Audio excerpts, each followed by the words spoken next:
மனிதர்களில் பலர் அகம்பாவத்தை வாழ்வின் அங்கமாக்கிக் கொள்கின்றனர். வாழும் அணுக்ஷணத்தையும் அகம்பாவத்தை பெருக்குவதில் செலவிடுகின்றனர்.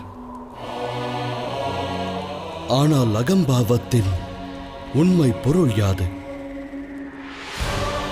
இது பற்றி தாம் சிந்தித்ததுண்டா மகாராஜா துருபதரே?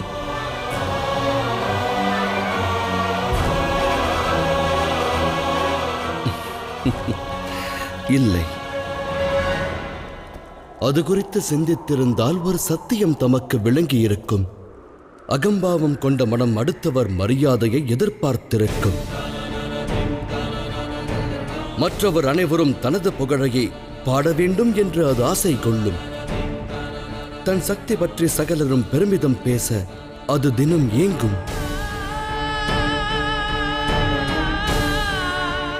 மற்றவர்கள் புகழ வேண்டும் என்று ஆசை கொள்ளும் அப்படிப்பட்டவர்கள் உண்மையில் நம்பிக்கையற்றவர்களாகவே விளங்குவார்கள். பயத்தில் மூழ்கியிருப்பார்கள். அருகதையற்றவர்கள். எவ்விதத்திலும் அப்படிப்பட்டவர்கள் சக்தி கொண்டவர் அல்ல. இதிலிருந்தே அச்சம் கொண்ட மனதையே அகம்பாவம் ஆட்கொள்ளும் என்பது தெளிவாக விளங்குகிறது.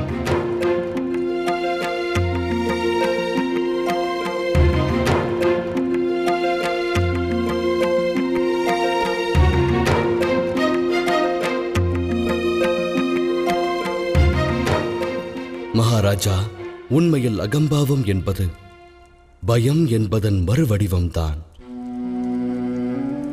சற்றே சிந்தித்து பாருங்கள்.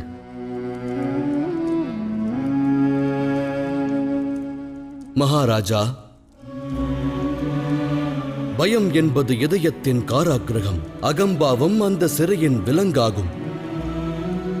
தாமே ஆழ்ந்து சிந்தியுங்கள். அகம்பாவம் கொண்டவன் உள்ளத்தில் என்றும் அன்பானது பிரவேசிக்க இயலாது.